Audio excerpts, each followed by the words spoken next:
Ko'p masterlar siviritka ishlamaydi deb o'ylaydi. Aslida esa ular noto'g'ri sistema bilan ishlashadi. Men 6 yil davomida eng qiyin qoshlarni tikladim. Laminatsiyadan keyin, tatuajdan keyin va hatto ko'chirilgan qoshlar bilan ham. Muammo mahsulotda emas, tushunishda. Barcha siviritkalar bir xil emas. Albatta bu yerda diagnostika ham asosiy o'rinni egallaydi.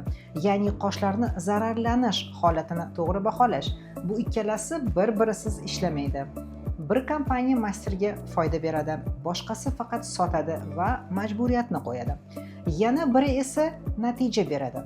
Agar buni bilmasangiz, pul, vaqt va mijozlaringizni yo'qotasiz. Men har xil brendlar siviritkalari bilan ishlab ko'rdim. Shuning uchun sizga tayyor yo'lni ayta olaman. Ya'ni qaysi holatda qaysi birini tanlash va umuman siviritkalar bilan to'g'ri ishlash va tavsiyalar. Shunda siz vaqt va mablag'ni tejagan bo'lasiz.